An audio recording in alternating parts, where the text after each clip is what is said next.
ఏ పరిపూర్ణము మేనికి లోపల వెలి నిండియుండు లోపము లేకన్. ఆ పరిపూర్ణమే జగతికి లోపల వెలి నుండు దానిలోనే ఉన్నవిరా. పైరెండెవ్వి లేని వెన్నకూరా. ఈ పూర్ణ బోధచే పై ప్రపంచ శరీర రూపములెడబాపు మీ పట్లనే దానిలోనే ఉన్నవిరా. పైరెండెవ్వి లేని వెన్నకూరా. జై నిజ గురుభ్యో నమః. జై అమలాంబ సమేత అనుభవానందరాజయోగీంద్ర ప్రభుస్వాముల వారి దివ్య చరణారవిందములకు ద్వాదశి వందనములు సమర్పించుకొనొచ్చు. శ్రీమద్భాగవత కృష్ణప్రభుదేశికేంద్రుల వారిచే విరచితమైన శక్తిద్వయ నిరాసకంబకు శుద్ధని గుణతత్వ కందార్థ దరువులలో పరిపూర్ణ బోధనందు 12వ కందార్థాన్ని ముచ్చటించుకుంటున్నాం ఈరోజు.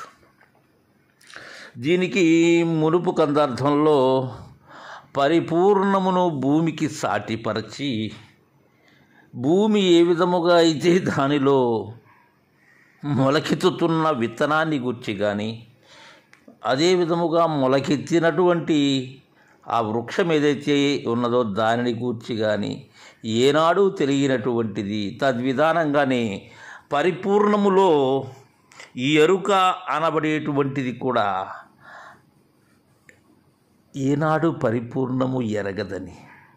అయితే ఏ వస్తువు చేతైతే ఇది ఆవిర్భావము చెందుతూ ఉన్నదో ఆ వస్తువే దానికి విత్తనమై ఉన్నదని, దానినే సర్వసాక్షి అని తెలుసుకోమని, అదే ఎరుక స్పష్టముగా అందుకోమని తెలియజేసినటువంటి గురుదేవులు ఈ కందార్థం ద్వారా అన్నాయన శిష్య,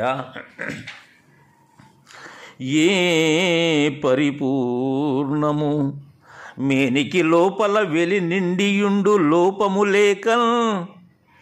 ఆ పరిపూర్ణమే జగతికి లోపల వెలి నుండు దానిలోనే ఉన్నవిరా. పైరెండెవ్వి లేని వెన్నకూరా. నాయన ఎన్నకు శిష్యాయిక, ఈ నేను మేను అనబడేటువంటి వస్తువుని కానీ, దానిచే తోపింపబడినటువంటి జగత్తును కానీ, అవి రెండూ కూడా లేనివి శిష్య. వాటిని లెక్కించవలసినటువంటి అవసరము లేదు నాయన. ఎలా అంటే శిష్య, ఏ పరిపూర్ణమైతే శాశ్వతమై ఉన్నదో, నేను రాక పూర్వము నేను పోయిన తదుపరి కూడా ఉన్నదో, ఆ పరిపూర్ణము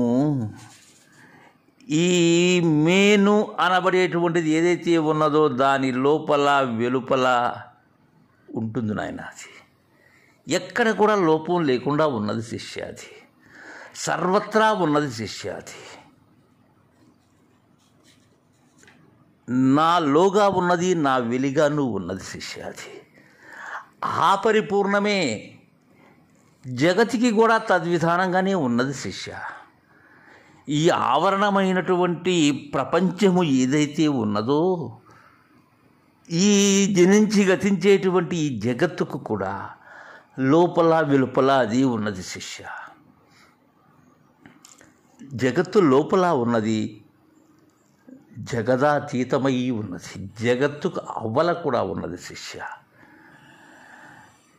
దానిలోనే ఉన్నవు నాయన ఈ మేను కానీ, ఈ జగము కానీ.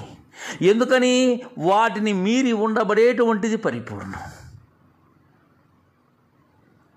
అలా వాటిలోనే అవి ఉన్నప్పటికీ కూడా వాటి జాడ ఏనాడు ఎన్ననటువంటిది పరిపూర్ణం. అయితే పై రెండు ఏ ఉన్నవో, నేను కానీ నాచే తోపింపబడినటువంటి ఈ సర్వచరాచర జనించి గతించేటువంటి జగత్తు అనేటువంటి ప్రపంచము కానీ సమస్తము కూడా శిష్య ఇవి లేనివి నాయన. అయితే శిష్య ఈ పూర్ణ బోధచే ప్రాపంచ శరీర రూపము లెడబాపు మీ పట్లనే దానిలోనే ఉన్నవిరా. నేను ఎరిగించినటువంటి పరిపూర్ణ బోధ ఏదైతే ఉన్నదో దానిని దృఢపరచుకొని ఆ బోధచే ఆ నిజగురు వాక్యముచే ఈ ప్రపంచము కానీ శరీర రూపములు కానీ ఈ పంచభూతాత్మకమైనటువంటి ఆకాశ వాయు అగ్ని జల పృథ్వీ సమ్మిళితమైనటువంటి సర్వ ప్రపంచమును కానీ అలానే ఈ శరీర రూపములు కానీ సమస్త శరీర రూపములు కూడా శిష్య నాకు ఉండబడేటువంటి శరీర రూపములు ఏవైతే ఉన్నావో అవి ఇది భిన్న రూపములుగా ఉన్నది శిష్య. శరీరంలో స్థూల సూక్ష్మ కారణ మహాకారణములుగాను ఉన్నది జీవతనువులలో, అలానే ఈశ్వర తనువులలోనూ ఉన్నది. అంతేకాక 84 లక్షల రకములైనటువంటి జీవులుగాను ఉన్నది. ఇవన్నీ దేనితో ఉన్నవి? నాతోనే ఏర్పాటైనటువంటివి. నేను ఉంటేనే అవి ఉన్నవి, నేను లేకపోతే అవి లేవు శిష్య. ఈ పరిపూర్ణ బోధ ఏదైతే ఉన్నదో అది నిజ గురుదేవునిచే తేట తెల్లముగా గ్రహించి ఆ భావన అందుకుని వీటిని ఎడబాసేందుకు ఇక అరగడి అయినా పట్టదు నాయన. ఈ పట్లనే ఈ విధముగా ఇప్పుడే దానిలోనే ఉన్నవిరా ఇవన్నీ కూడా.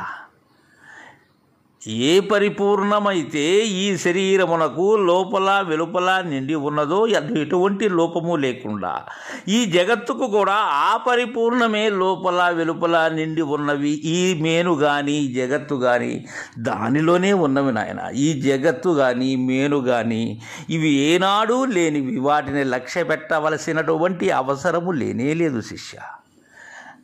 కావున పరిపూర్ణ బోధ సంపూర్ణముగా గ్రహించినటువంటి వాడవై ఈ పట్టునే దానిని ఆ శరీర ప్రపంచ రూపములు ఏవైతే ఉన్నావో వాటిని సంపూర్ణముగా అవి లేనివని గ్రహించిన వాడవైతే చాలు నాయన. ఇవన్నీ కూడా దానిలోనే ఉన్నవి శిష్య, దానికి ఎరుక లేదు నాయన. ఈ రెండు కూడా ఎన్నటికీ లేనివని చక్కగా మనకు కృష్ణప్రభు దేశికేంద్రుల వారు 146వ కందార్థం ద్వారా తెలియజేశారు. జై గురుదేవా.